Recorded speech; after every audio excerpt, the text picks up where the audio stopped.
Bueno, en esta conferencia, aparte pues de nosotros descubrir, ¿no? Qué es lo que hace tan difícil este camino, pues también vamos a aprender cómo trascender esas dificultades, ¿no? Que se van a presentar, qué mecanismos vamos a utilizar para trascender, ¿no? Para seguir avanzando en nuestro trabajo interior. Y pues muy importante, también pues vamos a aprender cómo evitar las posibles formas de autoengaño, ¿no? Que es una gran piedra de tropiezo en nuestro trabajo interior. Bueno, por aquí ya nos saluda la compañera Irma Quintero. Bueno, Irma, bienvenida. Un saludo para Irma, también para los compañeros que ya pues están conectados y también para los compañeros que pues vayan a ver esta conferencia por diferido, ¿sí? Bueno, creo que ya pues podemos ir iniciando con esta conferencia del día de hoy, el difícil camino y el trabajo crístico. Bien, recordemos que pues nosotros estamos aquí, ¿verdad? Aprendiendo estas conferencias, viendo estas conferencias con un objetivo, con un propósito, ¿no? Aquí pues nosotros vamos a encontrar, como les decía al principio, el conocimiento, la información, las prácticas, las técnicas para nosotros lograr autorrealizarnos, para nosotros lograr lo que es la cristificación, ¿sí? Entonces, pues viene siendo seguir pues este camino, poner en práctica lo que vienen siendo los tres factores para la revolución de la conciencia nos permite lograr convertirnos pues en Cristos, como nosotros estuvimos viendo en la conferencia número 28, donde hablábamos de el Cristo universal y el Cristo individual, ¿sí? Veíamos cómo aquello a lo que nosotros llamamos Dios, ese sol absoluto de donde emana pues absolutamente toda la creación, pues no es más que una reunión de Cristos, ¿no? Por eso se le conoce como el Cristo universal. Pero cada uno de esos seres pues hizo un trabajo para llegar a ese estado, para llegar pues a ese nivel de ser cristificados, a ese nivel de convertirse pues en cosmocreadores, ¿no? Y pues hoy vamos a estar viendo entonces qué dificultades nosotros tenemos que pasar para llegar allá, así como la tuvieron que pasar cada uno de esos seres que pues ya están cristificados, formando parte pues de ese Dios universal o de ese Cristo universal, ¿sí? Bueno, lo primero es que recordarles qué es el Cristo, ¿no? Y qué pasa cuando nosotros hablamos de la cristificación, de qué estamos hablando. Recordemos que el Cristo no es una persona, recordemos que el Cristo es un poder, es una fuerza, es un fuego que se encarna, ¿no? Entonces, tenemos por ahí, por ejemplo, la historia del Maestro Jesús, que nosotros lo conocemos como el Cristo, pero ya pues también hemos aclarado cómo la función del Maestro Jesús o lo que el Maestro Jesús tuvo de importante, ¿no? A diferencia de otros Cristos, porque hay muchas otras personas muchos otros seres que se han cristificado, es que este vino y nos mostró con su sangre, con su carne, ¿no?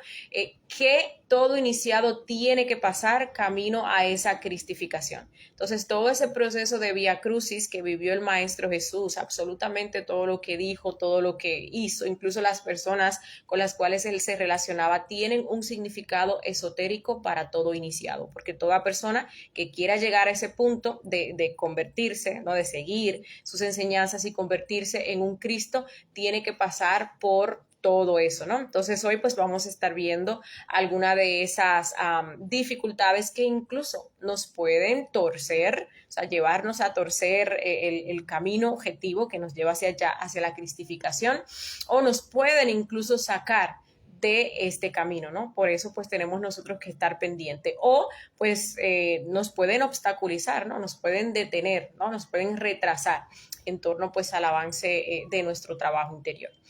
Por aquí Luis Peralta nos saluda desde Uruguay, bienvenido. También Clasificados nos saluda desde la zona de los Tuxtlas, México. Bueno, bienvenido para ustedes y bueno, todos los demás que están pues ahí detrás viendo la transmisión. Bien, vamos a comenzar con la primera dificultad. Vamos a hablar de ese lado oscuro que todos nosotros tenemos y no queremos ver, no queremos reconocer, ¿no? Dicho sea de paso, pues este lado oscuro incluso pues muchas veces impide que nosotros iniciemos tan siquiera a practicar lo que es el conocimiento, a practicar lo que son los 3 factores para la revolución de la conciencia, ¿no? Uno a veces va por la calle y uno quiere darle un volantico a una persona y pues le habla acerca de la eliminación del ego, de despertar la conciencia, y la persona le dicen a uno cosas como, pero ya yo tengo mi conciencia despierta, pero yo no tengo ego, yo soy una persona buena, yo no hago esto, yo no hago aquello. A veces te reciben el volantico como para llevárselo a otra persona que ellos entienden que sí, pues lo necesita, ¿no? Entonces ya ustedes ven, y lo hemos hablado anteriormente, cómo el uno creerse bueno es una tremenda piedra de obstáculo para uno avanzar en este trabajo interior, porque lo que está bien no se cambia. ¿Para qué vamos a tocar? ¿Para qué vamos a cambiar algo si está bien, si es algo que es bueno, ¿no? Nosotros todos tenemos la luna visible y la luna invisible, ¿no? Najemat y Lilith. Esa luna visible pues comprende nuestra personalidad, comprende algunos defectos que para nosotros son visibles y que los aceptamos. Hasta nos agradan, es más, hasta orgullosos a veces nos sentimos de compartir, ¿no? Es que yo soy un poquito celosa, es que yo soy un poquito peleona, es que yo soy un poquito vanidosa, ¿no? Pero tenemos una parte oscura que no, para nada nosotros aceptaríamos que tenemos esos defectos. Nosotros no aceptaríamos que, por ejemplo, tenemos el yo de la envidia. Es un yo muy difícil para una persona aceptar que lo tiene, ¿no? No aceptaríamos que tenemos yoes asesinos, no aceptaríamos que tenemos yoes violadores, ¿no? Yoes que son bastante perversos, ¿no?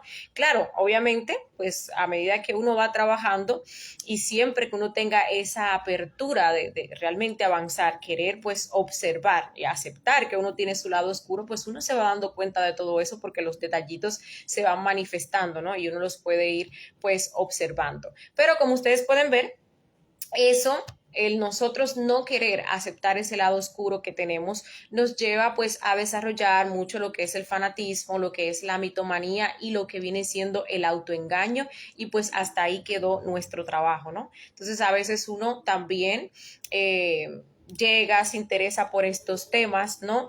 Y pues comienza a desarrollar esa parte buena de la psicología, porque entonces toma el conocimiento como que es una religión, como que se le está dando un manual de ética y de conducta, ¿no? Entonces la persona quiere actuar de una manera impecable de acuerdo a lo que se dice en el conocimiento, y no hace ese trabajo de observarse, no hace ese trabajo de descubrirse, de ir cada vez más adentro para ver este lado oscuro, ¿no?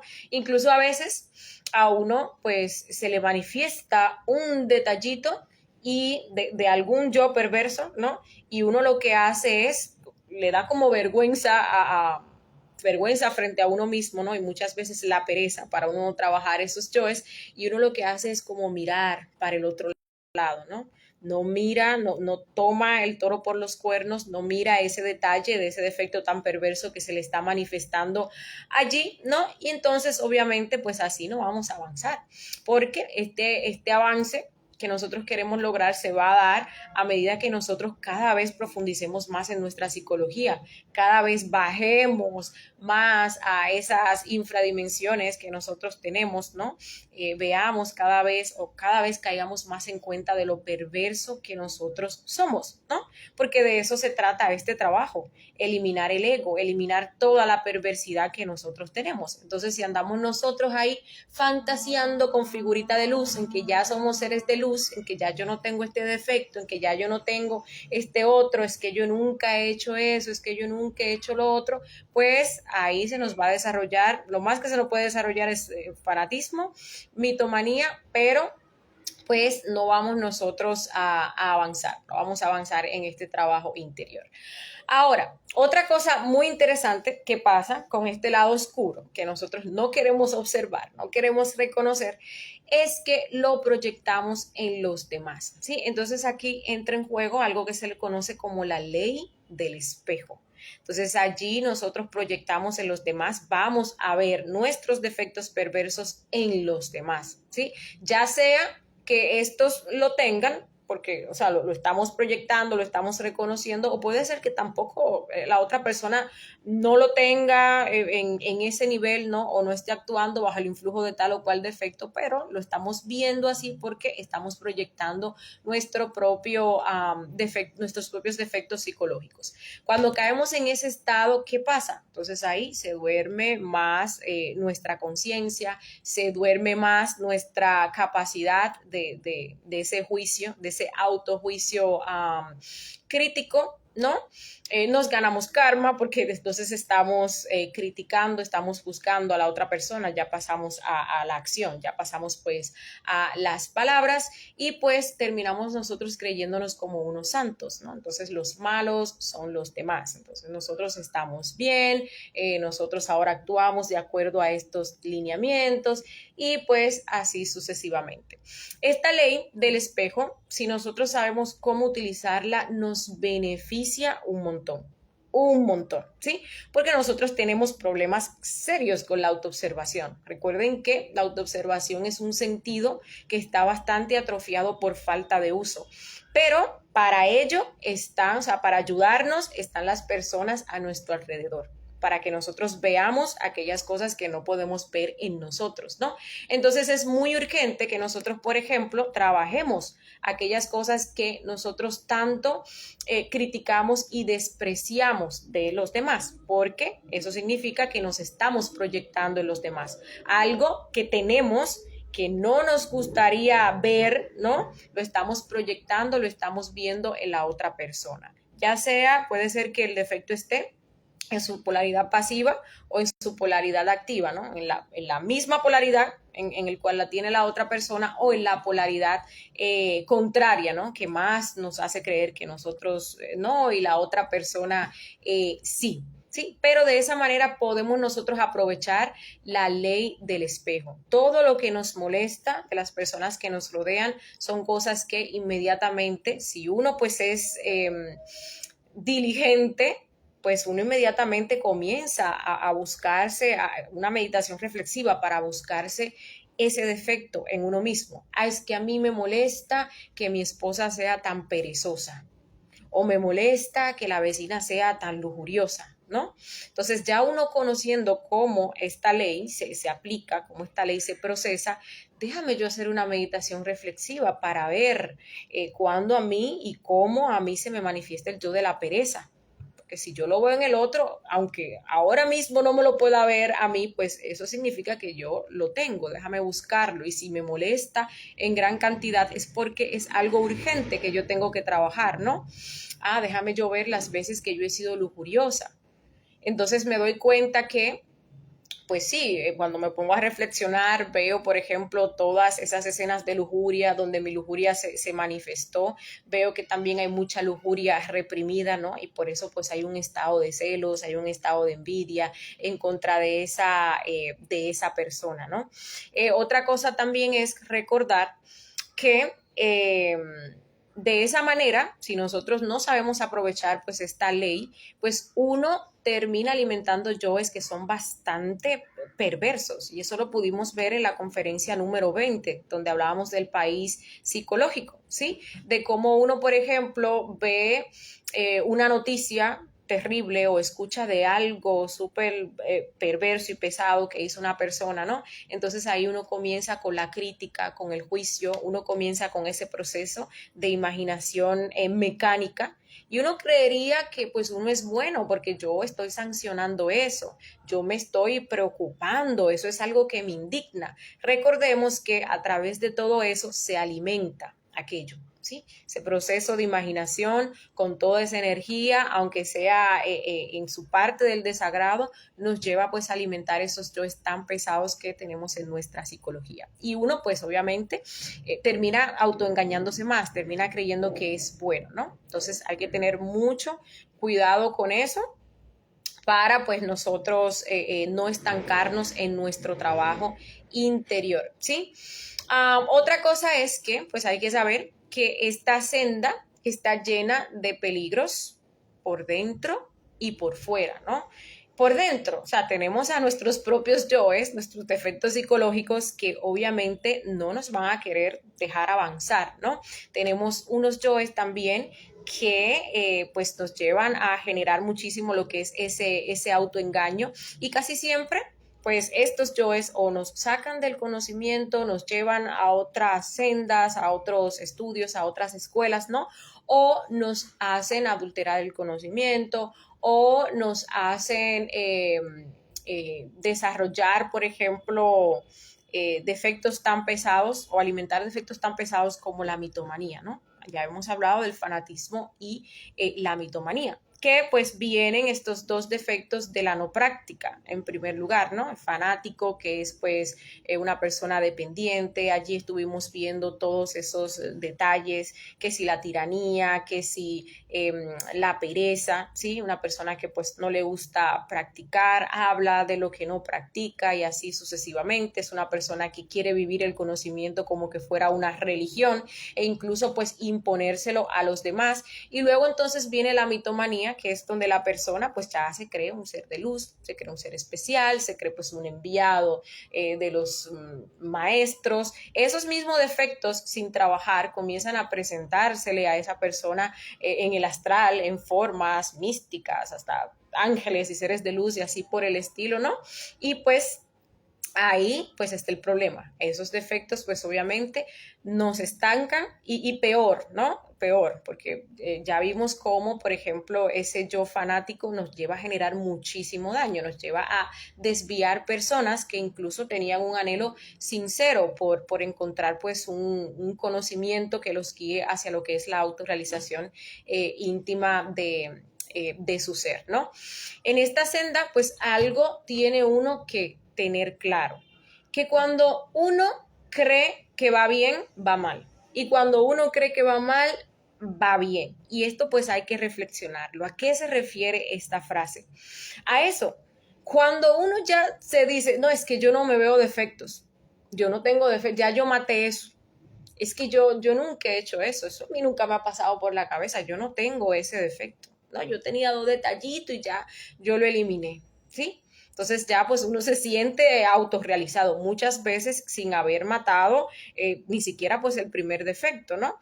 Y pues cuando uno se siente que va mal, va bien, ¿qué viene significando pues esta segunda parte de la frase?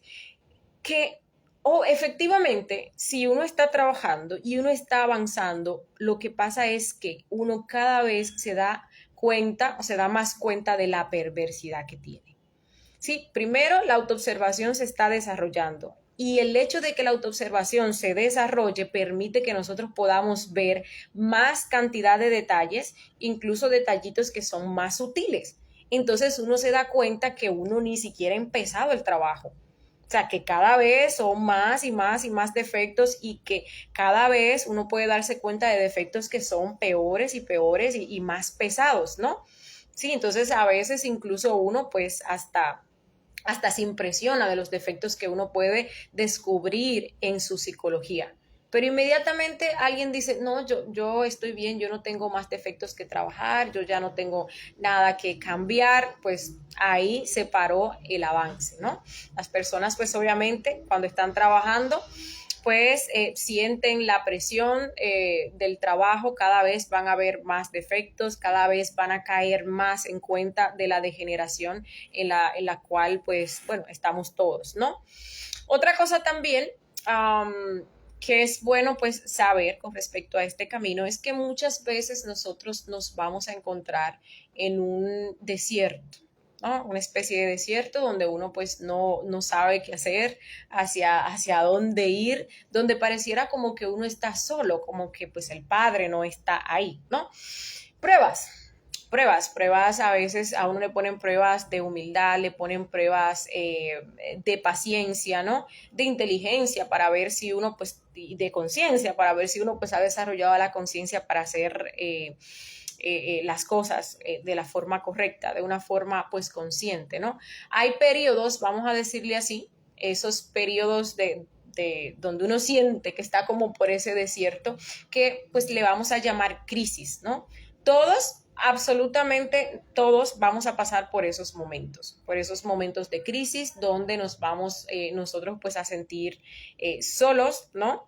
Momentos de crisis donde uno incluso puede sentir que no ha avanzado y pues esto es importante que se diga. Porque a veces uno como estudiante, uno como compañero, ve a los demás y dice, no, pero él va bien, o sea, esa persona no tiene problema, esa persona parece como que no, como que lleva como este camino, ¿no? Como que va por, digámosle así, por un camino así de flores, subiendo esa montaña por camino de flores, y mira lo mal que me va a mí, mira lo difícil que se me hace esto, y no puedo conseguir, no avanzo en tales o cuales cosas, y se le meten a uno yoes de impotencia, yoes de pesimismos, de fatalismos, ¿no?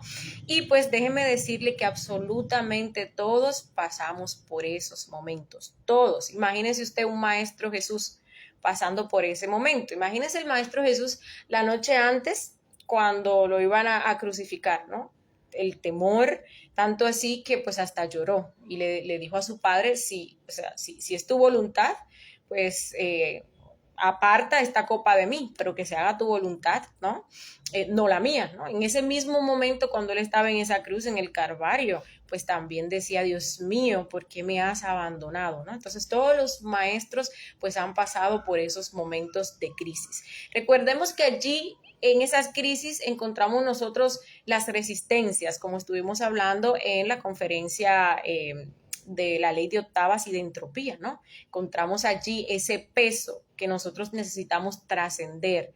Ese peso son defectos psicológicos. Cuando uno, por ejemplo, elimina los defectos psicológicos que están relacionados con esas crisis, uno sale de esas crisis, ¿no? Si, por ejemplo, la crisis está relacionada con alguna prueba, ¿no? Cuando uno elimina los defectos psicológicos, que son los que nos ponen resistencia para que pasemos esas pruebas, pues inmediatamente se acaba el dolor, se acaba la crisis, pero vendrán otras crisis, porque esto va pues en creciente, porque cada vez tenemos nosotros que hacernos más fuertes, ¿sí?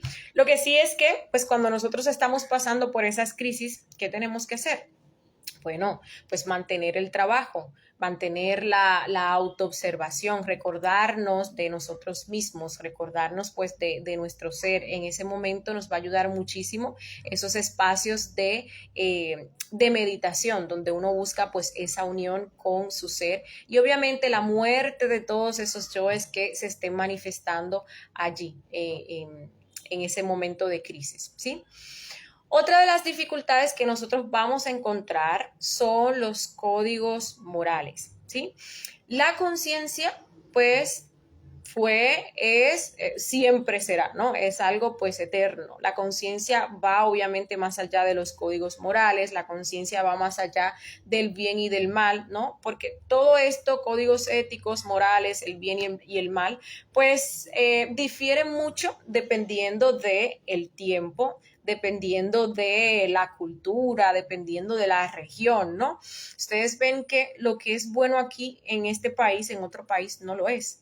¿Sí? Lo que es moral, por ejemplo, aquí en Latinoamérica, en esos sitios de Arabia, Egipto, por allá, ¿no? Donde hay otro tipo de religión, entonces no lo es, para ello no es algo moral. Y hay muchas cosas que uno hace aquí porque uno tiene la libertad, porque pues para uno o culturalmente pues no es algo sancionado, incluso puede ser algo aceptado, algo alabado, ¿no? Pero para ellos uno hacer esa misma cosa ya pues es una sentencia de muerte, ¿no? Entonces ahí uno se da cuenta que la conciencia va más allá de eso. Lo que anteriormente era malo, hoy es bueno. O sea, ustedes ven a su alrededor anteriormente, pues había muchas cosas o sea, hoy hay muchas cosas que se permiten que anteriormente, pues para nada, ¿no? Anteriormente, ciertas personas que, por ejemplo, decían tener ciertas preferencias, ¿no? inmediatamente las consideraban como locas o las metían en un psiquiátrico. Y hoy en día, pues ese tipo de cosas se hacen incluso obligatorias para todas las demás personas que la acepten, ¿no?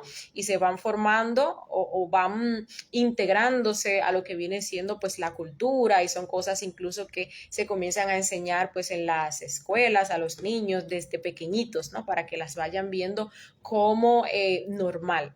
¿Esto qué quiere decir? Que pues en este camino los códigos morales realmente salen sobrando, salen sobrando. Si nosotros queremos, o sea, más que nosotros actuar bajo los criterios, ¿no? de un código moral o de un código ético, nosotros queremos actuar de una forma consciente, y muchas veces la conciencia no se acopla a lo que una sociedad dice que es moral. ¿Sí? Entonces, por eso nosotros siempre tenemos que actuar de acuerdo a la conciencia. Pero esa conciencia, recordemos de dónde va a salir. Va a salir de ese proceso de muerte psicológica, que de allí pues es de donde sale la verdad, de donde sale el equilibrio, de donde sale la forma correcta de para nosotros actuar, ¿no? Esos códigos morales, códigos éticos, códigos sociales, pues siempre van a querer interponerse en nuestro trabajo con los tres factores. Ustedes ven, por ejemplo, aquí en Latinoamérica, ¿no? Nosotros tenemos códigos sociales para muchas cosas. Por ejemplo, para el matrimonio hay muchos prototipos, ¿no? Entonces, pues uno dice, pues para yo casarme tiene que ser con una persona de tal edad, tiene que ser con una persona que cumpla ciertos estándares, que haya ido a tal universidad, que tenga cierto estatus económico. Y sucede que a la conciencia pues no le importa nada de eso. Absolutamente nada de eso le importa. Lo que le importa pues es una persona que le vaya a contribuir en el factor del nacimiento, obviamente una persona del sexo opuesto, ¿no? Y bueno, y así sucesivamente. Y hablando de las edades, pues hay que saber que, por ejemplo, a partir de los 18 años, pues ya una mujer puede practicar el suprasexo, y los hombres pues a partir de los 21, ¿no? Entonces, a partir de esas edades, pues a la conciencia no le va a importar, ¿no? Si pues el hombre es más viejo, si la mujer es más joven, que son cosas que se manejan pues también como que en nuestra sociedad, ¿sí? No hablo de que si es más joven de esas edades que dije, ¿no? Sino más joven o más viejo que la otra persona, ¿no? Para que no vayan a haber confusiones en ese aspecto, ¿no? Entonces también, gracias a esos códigos morales, por ejemplo, a nosotros se nos podría dificultar hacer difícil el hecho de nosotros entregar el conocimiento, porque ¿qué van a decir los demás? Es que me van a llamar fanáticos, que me van a llamar loco, es que se van a burlar de mí. A la conciencia pues no le importa absolutamente lo que van a pensar los demás, ¿no? Lo que le importa es cumplir con ese tercer factor, sacrificarse por la humanidad, entregar el conocimiento de forma gratuita y desinteresada a las demás personas, ¿no? Entonces ahí pues uno se da cuenta que pues esos códigos morales realmente salen sobrando. Hay cosas que un maestro o una persona de forma consciente va a hacer, y todo el que lo ve se va a escandalizar. ¿Sí? Pero él sabe que lo que está haciendo es lo que se requiere en ese momento, y es lo consciente, ¿no? Hay cosas que, por ejemplo, los seres autorrealizados, la misma ley divina hace, y uno se escandaliza de ese tipo de cosas, ¿no? Por ejemplo, disculpen, por ejemplo, se puede decidir, la ley divina puede decidir, ¿no? Que un pueblo tiene que desaparecer. Eso para nosotros es algo como, wow, qué terrible, pero qué malos son, Dios es tan malo, ¿no? Y pues obviamente detrás de todo eso sabemos que hay un karma que pues tiene que acontecerle a ese tipo de personas, ¿no? Pero es para que nosotros veamos cómo cuando se trata de conciencia, aquello que nosotros creemos ético o moral, pues sale sobrando, porque la conciencia va muchísimo más allá. Otra cosa también que tenemos que tomar en cuenta es el karma, ¿sí? Nosotros debemos mucho karma. Las personas que se van a autorrealizar por misericordia, pues solamente van a tener que pagar el karma de 7 existencias, ¿sí? Por eso es que nosotros, si nos observamos, y creo que ya pues muchos de ustedes se han dado cuenta, a medida que va pasando el tiempo, pues uno siente como mucha pesadez. Uno siente pesadez, uno siente, puede sentir que le pasan como más cosas, ¿no? Y eso se debe a que ya nosotros no estamos lidiando con el karma de una o dos existencias, ¿no? Sino con el karma de 7 existencias. Una persona que no se va a autorrealizar, usualmente lo que se hace con esta persona es que se le cobra el karma de la existencia pasada y un poquito de esta existencia, ¿no? El karma duro se le cobra un poquito a la persona cuando está así como viejo, ¿no? Que está relacionado con enfermedades así como que muy dolorosas y terminales, pero no se equivoquen, cuando esta persona acaba sus 108 existencias y tiene que ingresar a involución, pues allí tiene que pagar todo el karma, ¿no? Todo el karma que no pagó, que no se le cobró, lo va a pagar allí.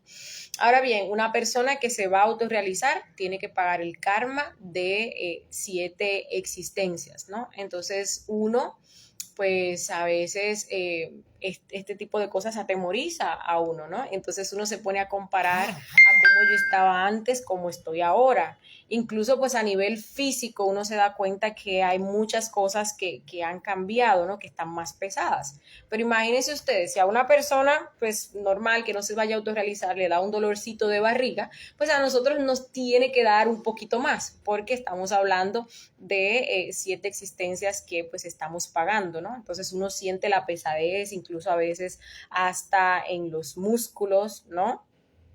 Más otros karmas más contundentes que le vienen con respecto pues a ciertas cosas, ¿no? Que uno debe y así sucesivamente. Hay que recordar que pues el karma se puede negociar, ¿sí? La mayor parte del karma se puede negociar. Ahí pues enseñamos nosotros cómo hacer negocios con la ley, cómo hacer traslados de fondos para pues utilizar el Dharma que nosotros hemos venido acumulando. Todo eso pues nos ayuda, sí, un poquito como a llevarlo. Ojalá y nosotros todos los días estemos haciendo sacrificio por la humanidad y también pues estemos trasladando ese Dharma, ¿no? Para ir pagando nuestras deudas kármicas más urgentes, porque eso va a hacer que nosotros pues vayamos más suave, como dicen aquí, ¿no? Como que no se sienta tanta presión, incluso las crisis las podamos trascender de una forma más rápida, ¿no? Sin tanto conflicto, sin tanto sufrimiento. Entonces, ojalá ustedes se motiven a hacer pues esta práctica del traslado de fondos todos los días. Hay karmas concretos que uno no tiene dinero para ellos porque son grandes, ¿no? Entonces ya uno tendría ahí que negociar, comprometerse con la ley para poder trascenderlo sin dolor. Ahora bien, tenemos el karma duro. Hay que saber que, pues a medida que nosotros vamos trabajando, recordemos que el karma duro lo va a pagar el Cristo en la segunda montaña, pero a nosotros nos van a ir dando probaditas de ese karma duro, ¿sí? Entonces nos van a llegar así como unas enfermedades que no se pueden negociar, unos dolores, pero tampoco no es nada como que no lo podamos trascender, ¿no? Porque obviamente si nos quisieran cobrar ese karma en estos momentos no tendríamos cómo pagarlo, ¿no? Pero sí como que de tiempo en tiempo nos van mandando ahí nuestras cositas, ¿no? Y pues también uno como que se desespera, ¿no? En esos momentos y se llena de miedo, entonces uno quisiera como que abandonar, porque uno dice, Dios mío, pero esto es así. A veces uno incluso está muriendo y pues uno se da cuenta que le comienzan a pasar ciertas cosas. Recordemos que cuando uno va a matar un defecto psicológico, pues hay que pagar. Para que este defecto se muera completamente hay que pagar, hay que ir pagando el karma que ese defecto debe, ¿no? Entonces, si nosotros pues no tenemos, digámosle así, mucho Dharma y no estamos produciendo, no estamos haciendo sacrificio por la humanidad, pues entonces comienzan a pasarnos ciertas cosas. Y entonces ahí uno lo que quiere hacer es parar como ese proceso de muerte, como que, ay, para que no me sigan pasando esas cositas hasta en la casa, ¿no? Que uno se golpea un dedo, que uno se quema con algo, que uno como que se corta y otras cositas que también le podrían pasar cuando uno sale a la calle, ¿no? Entonces ahí, pues, ¿qué uno tiene que hacer? Sacrificarse más, no parar por ningún motivo, pues esa revolución que se lleva en torno a la muerte, porque el trabajo es revolucionarse cada vez más, ¿no? Entonces ya ahí nos tocaría es equilibrarnos con ese sacrificio por la humanidad, ¿no? Para entonces, pues, llegar a un equilibrio en torno a eso, ¿no? Y no pasarla tan mal con respecto, pues, a los karmas, ¿no? Bien, otra también de las dificultades que nosotros vamos a encontrar es la enorme cantidad de sendas parecidas que hay. ¿Sí? Hay mucho pseudoesoterismo. Recordemos que esoterismo es conocimiento interior, conocimiento oculto también, ¿sí? Ocultismo. Pseudo, pues significa algo que parece pero no es, o falso. Entonces, pseudoesoterismo, falso conocimiento interior, falso conocimiento oculto o falso ocultismo. Y eso es lo que más abunda. Realmente uno encontrar un conocimiento objetivo orientado hacia la práctica, cuya base sean los tres factores, es como encontrar pues una aguja en un pajar, ¿no? Y pues para colmo, a veces encontramos el conocimiento, lo tenemos, no practicamos, nos volvemos creyentes, ¿no? Y pues por ahí nos desviamos hacia lo que es el pseudoesoterismo, porque al fin y al cabo terminamos adulterando un conocimiento que es puro, ¿no? Aún así, pues sea puro y esté orientado, dirigido hacia lo que viene siendo la práctica, ¿no? Nosotros tenemos pues esa costumbre, ¿no? De pues todas aquellas cosas que hablen de la espiritualidad, todas como que meterlas en un mismo saco, ¿sí? Pensar como que son lo mismo, como que no pasa nada cuando uno mezcla pues ese tipo de cosas. Y sí pasa. Este conocimiento, cuando usted lo mezcla con otras cosas, ya deja de ser este conocimiento, se convierte en otra cosa, ¿no? Entonces ahí nosotros siempre hablamos de no mezclar el conocimiento, que si con Reiki, que si con las cartas, que si el tarot, que si con temas de pases magnéticos, que si con la numerología, que si con la angeología y todas esas cosas que andan por ahí, ¿no? Que al fin y al cabo pues obviamente nos llevan pues a desviarnos. Ninguna de esas escuelas, sí, bueno, se les puede llamar escuelas, tiene como objetivo la autorrealización íntima de nuestro ser. Dicho sea de paso, hoy en día la gran mayoría de ellas lo que piensa es en atraer abundancia, ¿no?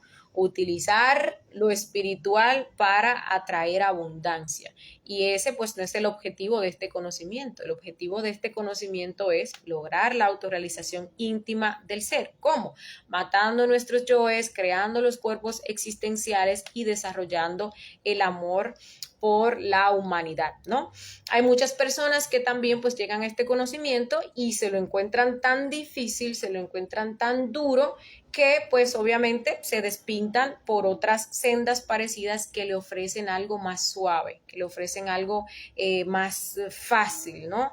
Incluso tan fácil como solamente creer. Solamente usted cree y con esa creencia pues usted va a estar salvo, ¿no? Personas que, por ejemplo, tienen esos yoes que nos quieren llevar a despertar poderes y facultades, ese tipo de cosas, ¿no? Entonces vienen aquí buscando eso. Obviamente, pues aquí no van a encontrar eso. Ese tipo de cosas pasan, ya lo hemos hablado, pero en pos y a medida que se va avanzando internamente, porque es algo que nuestro ser nos va dando, ¿no? A medida que vamos avanzando y desarrollando la conciencia. Pero pues hay personas obviamente que quieren eso, ese tipo de cosas para ponerlas pues al servicio de su propio ego, ¿no? Y pues movidos por la pereza, pues abandonan estos estudios, van hacia otras escuelas que les ofrecen todo ese tipo de cosas de una manera pues bastante fácil, ¿no? Digámoslo así. Y pues ahí entonces abandonamos nosotros ese camino, abandonamos pues ese trabajo objetivo que tenemos que hacer para autorrealizarnos, ¿no? Al fin y al cabo, todo eso que uno escucha por ahí, ¿no? Y todo eso que uno puede llegar a desarrollar de manera egoica, ¿sí? Nada que ver con la objetividad de la conciencia. Todos esos caminos al fin y al cabo nos llevan a lo que es la involución, ¿sí? Entonces, todo eso tiene que desintegrarse allá en la involución, ¿no? A diferencia de cuando una persona pues hace su trabajo de autorrealización, se autorrealiza, se une con su ser, se une pues con el absoluto, desarrolla todos esos poderes, facultades y virtudes, pero de una manera objetiva, ¿no? Hay también, eh, pues, hay también que decir que uno ve, por ejemplo, cuando escucha sobre otras escuelas, sobre otras corrientes, y pues hablando de ese mismo tema, de cómo uno relaciona todo lo espiritual y lo mete todo dentro de un saco, porque obviamente muchas de esas sendas, de esos caminos, salen como de la senda o del camino original, ¿no? Pero terminan siendo desviaciones, terminan siendo escuelas que al fin y al cabo van por un proceso involutivo, donde han desvirtuado lo que es ese conocimiento original, ¿no? Donde la principal, antes de pasar al otro punto, la principal desviación que se da, pues es cuando llega el momento de elegir el camino directo o el nirvana, porque cuando llegue ese momento a esa persona se le puede ofrecer, ¿no? Que hasta va a ser alguna potestad, va a tener algún cargo en el universo, va a ayudar a la humanidad y ese tipo de cosas. Y pues esa persona que llega ahí con poca revolución, también con el miedo que le da pasar a lo que es la segunda montaña, que es donde efectivamente nace el Cristo, entonces elige irse por esa senda que parece muy buena, parece pues muy espiritual y muy beneficiosa. Y pues ya sabemos en dónde termina, ¿no? Se sienta una recurrencia, esa persona en algún momento se le va a acabar pues el dharma que ha generado y termina aquí otra vez como cualquier hijo de vecino, ¿no? En algún momento se encuentra con el conocimiento, comienza el proceso y cuando llega a ese punto, pues vuelve y elige ese camino del nirvana y se queda pues ahí como en una especie de espiral. Bien, el próximo aspecto que vamos a hablar, sobre el cual vamos a hablar, son las pruebas. Recordemos que están las pruebas de los elementos y están las pruebas de los detalles, ¿sí? Las pruebas de los elementos, tenemos el elemento tierra, el elemento agua, el elemento fuego, el elemento aire. Estas pruebas se van a ir sucediendo la una a la otra a todo lo largo de este camino. Las pruebas de tierra son pruebas que están relacionadas con la pobreza, no con la miseria, con la pobreza, ¿no? Entonces allí nos pueden llegar ciertas situaciones donde estemos apretados de dinero, ¿no? Entonces, o hayamos perdido el trabajo, un pago que nos han de hacer y no hacen el pago, y todos los cobradores por ahí, entonces se aparecen todos juntos, ¿no? Entonces allí se nos prueba pues esa capacidad de nosotros mantenernos tranquilos en esos momentos, ¿no? Entonces, pues uno pasa la prueba, efectivamente, si uno mata a esos yoes que se quieren desesperar y pues mantiene la tranquilidad. Y uno se da cuenta que cuando uno hace eso, pasó la prueba y a mí mismo se le soluciona el problema económico, ¿no? Entonces uno tiene que tener también eso en cuenta, ¿no? Uno tiene que saber que si uno mata a los yoes, pues está pasando la prueba y luego entonces, vamos a decirle así, le viene como el premio, ¿no? Al contrario de que si uno se desespera, si uno se mete en estados de sufrimiento, en estados de soberbia, entonces ahí uno pierde la prueba y las cosas se complican porque uno no sale de ese estado hasta tanto no elimine a esos yoes que se están pues manifestando allí, ¿no? Y bueno, incluso puede ser que le den a uno un respiro con respecto pues a esa circunstancia, pero como no se pasó la prueba se va a volver a repetir, ¿no? Bien, entonces en el astral incluso nos va mostrando a nosotros cómo vamos en torno a esas pruebas. Uno se puede ver en el astral, por ejemplo, en medio de dos montañas y esas montañas comienzan a cerrarse. Entonces, si uno se atemoriza, si uno sufre, siente miedo ahí como de quedar pues atrapado, ¿no? aplastado por esas dos montañas, entonces significa que uno pues está perdiendo la prueba. Las pruebas de agua son pruebas de adaptación y de inteligencia, entonces allí se nos van a poner en situaciones incómodas, ¿no? Para ver cómo nos adaptamos o para ver cómo resolvemos esas situaciones si tienen solución, ¿sí?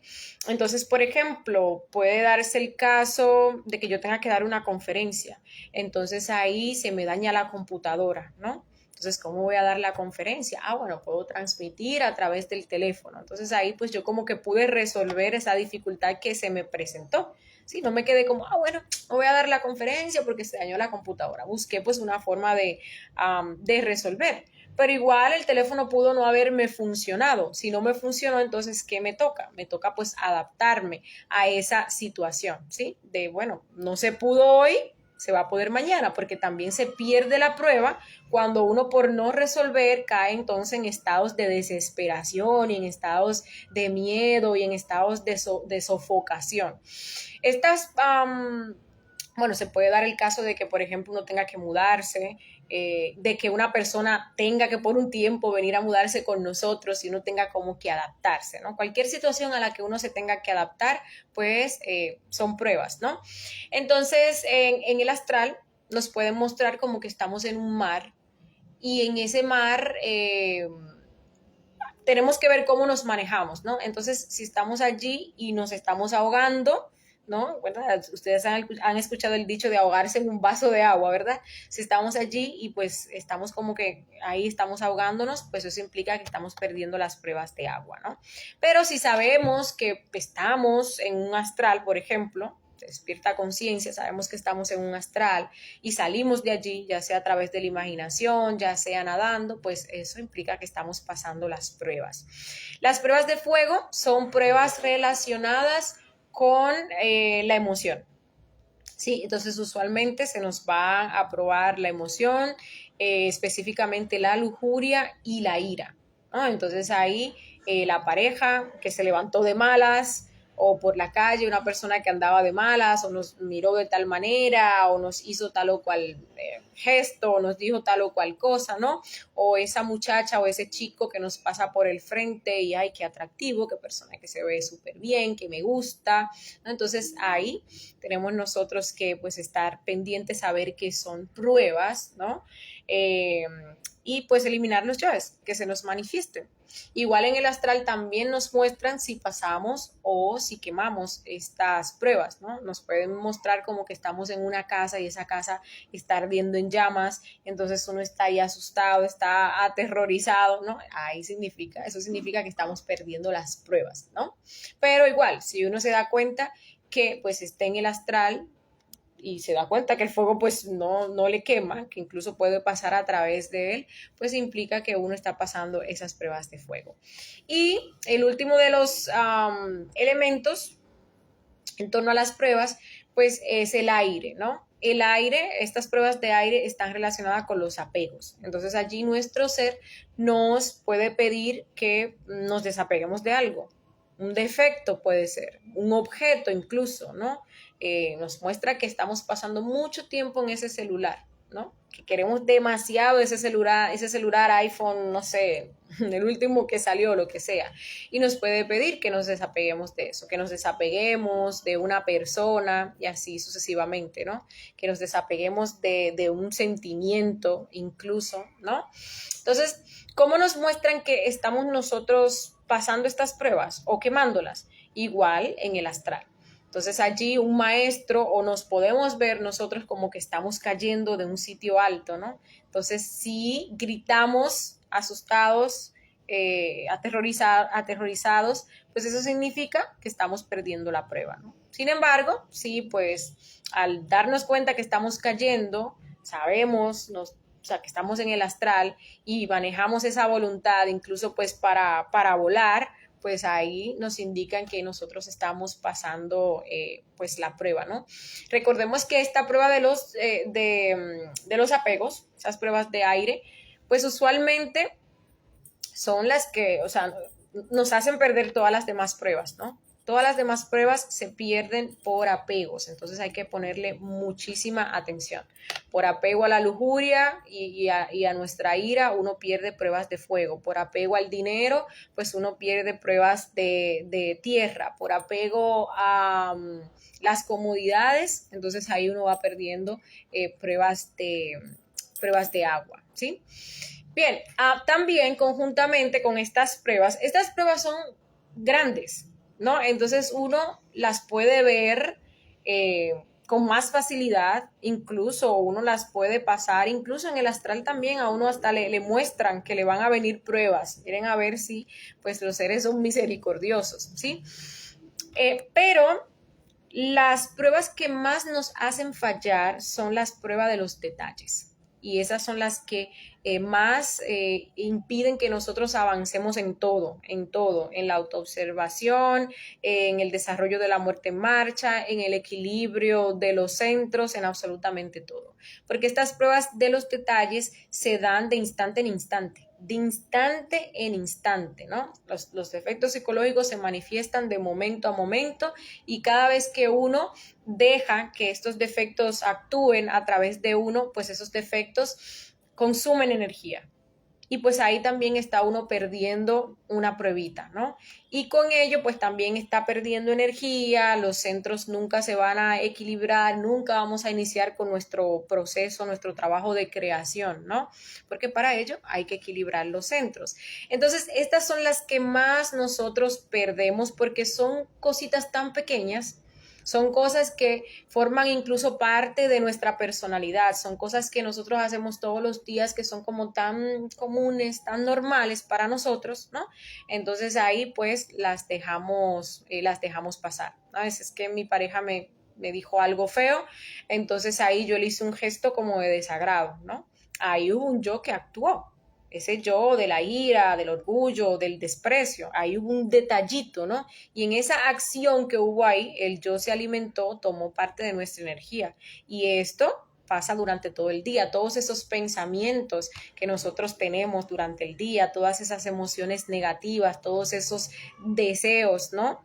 Y uno va pues y los cumple. Uno termina de comer, algo pues muy normal que para uno no es malo, pero aquí no estamos hablando de malo o bueno, ¿no? Estamos hablando de la conciencia.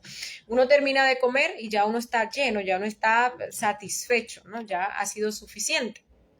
Y pues a uno le da, no sé, ganas le pasa por ahí alguien con un pastelito, con un bizcochito, con algo dulce, ¿no? Entonces ahí se manifiesta la gula, surge ese deseo y me paro yo y vengo y me parto un pedacito y me lo como y me lleno más entonces de lo que estaba, ¿no? Luego pues ya casi no puedo ni respirar ni caminar. Entonces ahí se alimentó la gula. Yo diría, no, pero eso no es nada malo, simplemente fue un poquito de pastel, ¿no?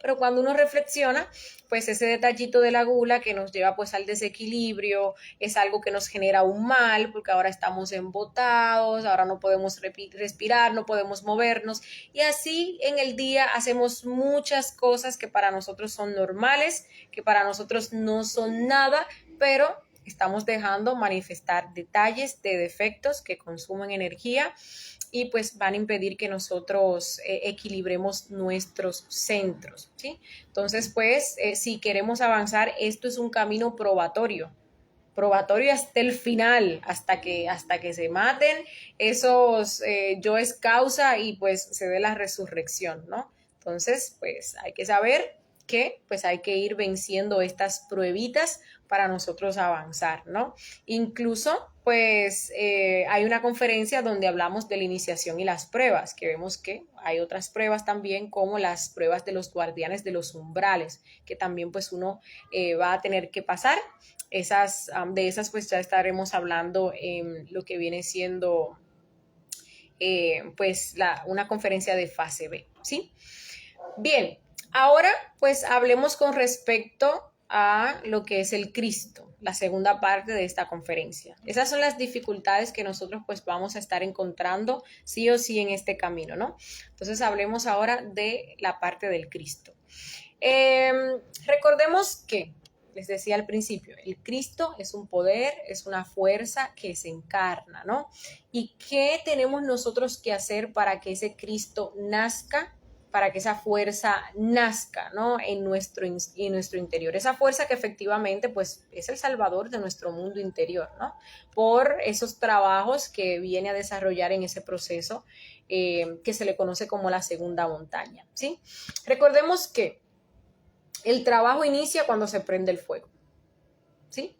Cuando se prende el fuego, entonces ahí se inicia el proceso de regeneración del cuerpo físico, luego del cuerpo vital. Pero para llegar a ese punto hay que aplicar lo que les decía hace un momento. Hay que estar practicando los 3 factores para la revolución de la conciencia. Hay que ir pasando todas estas pruebas que nos ponen, ¿no? Hay que ir equilibrando nuestros centros, equilibrar nuestros centros hasta tanto llega a ese momento donde se da la prendida del fuego, ¿sí? Entonces ahí es donde empieza el proceso de regeneración y creación de los cuerpos, ¿sí? Entonces, regeneración del cuerpo físico, regeneración del cuerpo vital, creación del cuerpo astral, creación del cuerpo mental, creación del cuerpo causal. Cuando una persona ya pues ha hecho el trabajo con estos 5 cuerpos, ¿qué pasa? A esta persona se le va a presentar la elección del camino directo o el nirvana. El nirvana pues viene siendo, digámosle así, pues una especie de paraíso. Allí pues el entrenador psicológico que es el Lucifer le pinta pues todo lo bonito a la persona, ¿no? Que va a vivir en civilizaciones más avanzadas, que va a tener aquellas cosas que pues no pudo tener, ¿no? Que incluso va a tener algunos cargos en el universo, que va a ayudar a la humanidad de tales o cuales formas, como les mencionaba pues ahorita, ¿no? Y pues déjenme decirle que de 1000 personas que llegan aquí, 999 eligen el camino del nirvana. Sí. Entonces, cuando se elige el camino del nirvana, pues la persona se convierte en un traidor, en el traidor del Cristo, porque esa persona está tan solo a una decisión de, o sea, de que el Cristo nazca, ¿sí? Si la persona elige lo que es el camino directo, entonces pues encarna su alma humana, esa alma humana se une con el alma divina, ¿sí? Entonces allí se gesta lo que es el Cristo, se gesta esa fuerza crística. Y con el nacimiento del Cristo, entonces inicia ese proceso que le vamos a llamar segunda montaña o la montaña del Apocalipsis. Ese Cristo, pues obviamente van a ser también en los momentos más difíciles de la obra, ¿no? Donde pues ese maestro esté pasando por los máximos padecimientos y sacrificios conscientes, ¿no? Entonces el Cristo, vemos que es una dificultad, o sea, desde nosotros ahora que estamos tratando de empezar este trabajo hasta tanto, pues nace el Cristo, que es el que viene a hacer el verdadero trabajo de revolución, viene a enfrentarse pues a una segunda montaña con todo y sus yoes causa, ¿no? Incluso uno ve la historia del Maestro Jesús y uno se da cuenta de que de lo, digámosle así, de lo pesado o de lo difícil que fue pues ese nacimiento del Maestro Jesús, ¿no? Entonces ahí viene un simbolismo de cómo también en ese momento en el cual nace, pues ese Cristo se está pasando pues por un proceso pues bastante difícil, ¿no? Incluso así como el Maestro Jesús siendo pequeñito tuvo que salir porque pues andaban persiguiendo a todos los niños, ¿no? Buscando pues precisamente a ese Cristo, ese rey que había nacido, pues también este maestro cuando encarna el Cristo también incluso tiene que huir, tiene que esconderse porque se da pues una especie ahí de persecución por parte de lo que viene siendo la logia negra, ¿no? Cuando este Cristo nace, aún así está pequeñita esa fuerza, incluso todavía no se ha instaurado en la persona, en el corazón de la persona, ¿no? Porque todavía la persona no tiene los cuerpos necesarios para tolerar ese voltaje. Entonces se posiciona pues a un ladito ahí del corazón. Pero aún así, pues este Cristo se adueña de toda la máquina humana, se va a adueñar de todos nuestros procesos psíquicos, emocionales, instintivos y sexuales, ¿no? Ya esa fuerza va a actuar a través de nosotros, ¿no? Entonces una persona que pues elige el camino directo y este Cristo nace, es una persona que sí o sí se va a autorrealizar, porque pues ese Cristo es un revolucionario, ese Cristo tampoco pues es un traidor. Ya la persona luego que elige el camino directo está seguro Y es por eso que luego que una persona elige camino directo, se le llama maestro, antes no. Porque antes la persona puede decantarse entonces por el nirvana y convertirse pues en un traidor del Cristo. Este Cristo que nace pues va a llevar a cabo ciertos trabajos en esa segunda montaña, ¿no? Por ejemplo, va a crear lo que son los cuerpos de oro. Recordemos que no estamos hablando del Cristo como una persona, sino como una fuerza que ese maestro pues va a encarnar, ¿sí?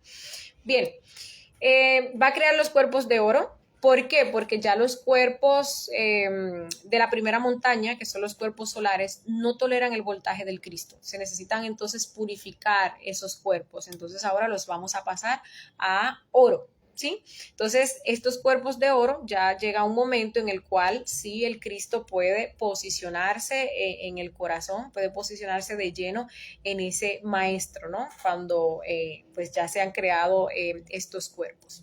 También, un segundito para conectar esto acá.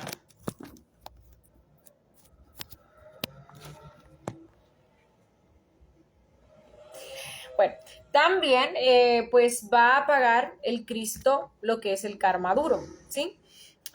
El Cristo pues tendrá que pasar por un proceso que se le conocen como los 8 años de Job. Pues en este proceso bastante doloroso, una enfermedad bastante dolorosa, ¿no?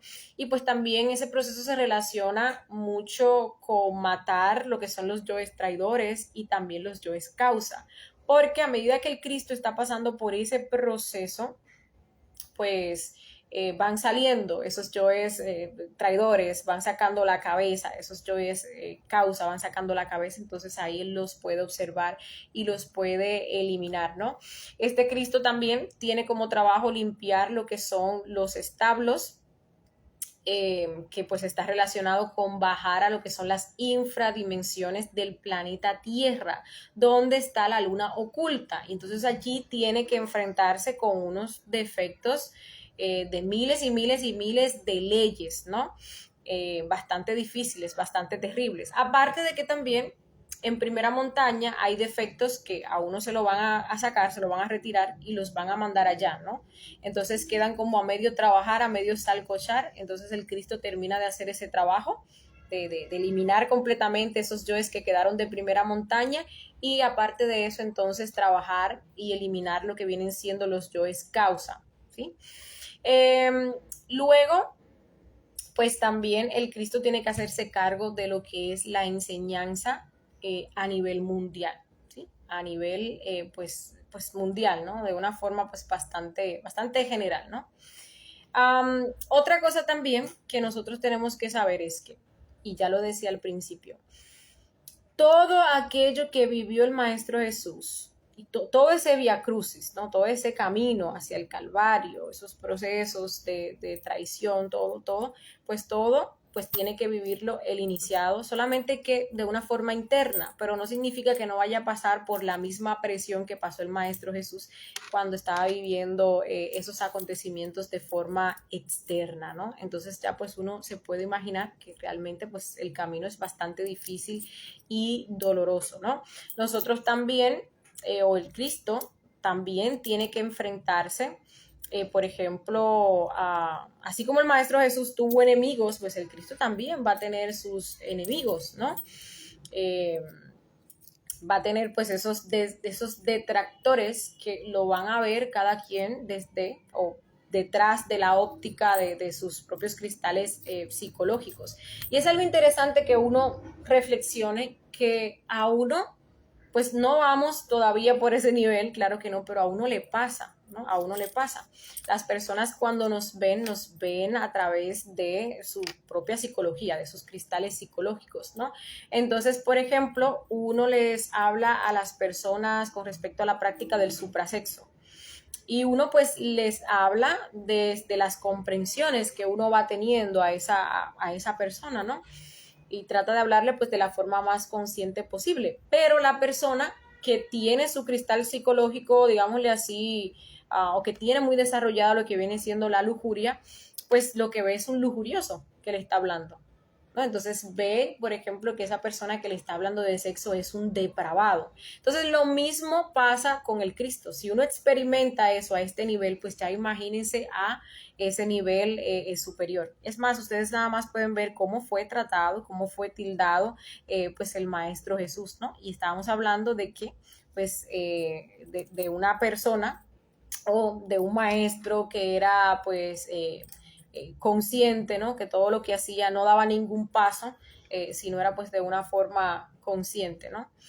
Y aún así, pues ustedes ven cómo terminó esa historia, ¿no? También pues eso va a pasar en parte con nosotros. Entonces, una persona codiciosa es como, por ejemplo, anteojos. Una persona que tenga anteojos y estos sean azules, pues va a ver a los demás, su exterior lo va a ver azul, ¿no? Entonces, cuando hablamos de cristal psicológico, y bueno, aquí viene la misma ley del espejo, de cómo nosotros reflejamos y proyectamos aquellos defectos que tenemos en los demás. Entonces, una persona que sea codiciosa va a ver al Cristo como un codicioso, ¿no? Entonces, una persona que sea lujuriosa va a ver al Cristo como pues un lujurioso. Entonces se va a dar todo ese rechazo, lo van a ver pues como un fanático, lo van a ver pues como un hereje y así sucesivamente, ¿no? Entonces eso también pues se va a vivir en este camino hacia lo que es la cristificación, ¿no? Es parte pues de ese trabajo. Y bueno, compañeros, con esto pues hemos finalizado con este tema del día de hoy. Gracias a todos ustedes por habernos acompañado. Vamos a ver ahora qué preguntas, qué dudas, inquietudes puedan tener con respecto a este tema. Y pues también los dejo con invitación a la próxima conferencia, el próximo jueves, conferencia 39, titulada La no identificación con las cosas del diario vivir y por qué juzgamos a los demás. Allí vamos nosotros a profundizar más en esto que estuvimos viendo hoy con respecto a la ley del espejo y cómo sacarle provecho a esa ley del espejo. Y también hablaremos del tema de la identificación, ¿sí? Nosotros pues siempre estamos dormidos, ¿por qué? Porque estamos identificadas con las cosas del diario vivir. Vamos a aprender a cómo no identificarnos y vivir de una forma pues más consciente.